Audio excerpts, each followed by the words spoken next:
امید ہے دوستو آپ سب خیریت سے ہوں گے۔ جیسا کہ آپ لوگوں کو پتہ ہے کہ آج 15 شعبان کی رات ہے اور یہ بہت ہی بابرکت رات ہے۔ اس میں اللہ تعالیٰ بہت سے لوگوں کے نام اعمال میں لکھتا ہے کہ جو مرنے والے ہوتے ہیں اور کس کی عمر کتنی ہوتی ہے، اور سال بھر کے جو بھی کام ہوتے ہیں اللہ تعالیٰ اس رات مبارک میں لکھتے ہیں۔ فرشتوں کو حکم دیتے ہیں کہ اللہ تعالیٰ اس میں لکھو کہ کون کب مرے گا اور کون کتنا جیے گا۔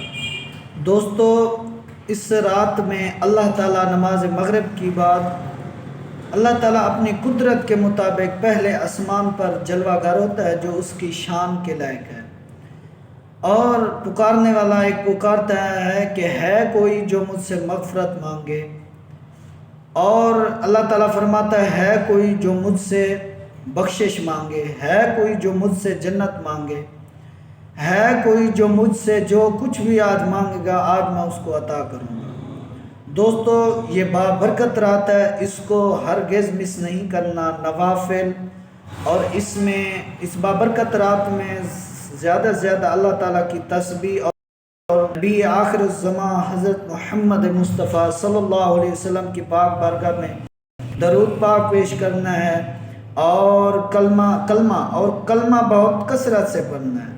لا الہ الا اللہ محمد الرسول اللہ، اور اللہ تعالیٰ کی تسبیح سبحان اللہ والحمدللہ ولا الہ الا اللہ واللہ اکبر، یا سبحان اللہ وبحمدہ سبحان اللہ العظیم، یہ بھی پڑھنا ہے، اور قرآن مجید کی تلاوت کثرت سے کرنی ہے۔ حضور پاک صلی اللہ علیہ وسلم نے فرمایا کہ جو شخص رات کو جاگے، اللہ تعالیٰ کی یہ جاگنے سے مراد ایسے بیٹھے نہیں رہنا، فضول کام نہیں کرنا، عبادت بھی کرنی ہے، اور صبح کو روزہ رکھو، اس کو بہت ہی بڑا اجر ہے، 1000 سال کی عبادت کا ثواب ملتا ہے۔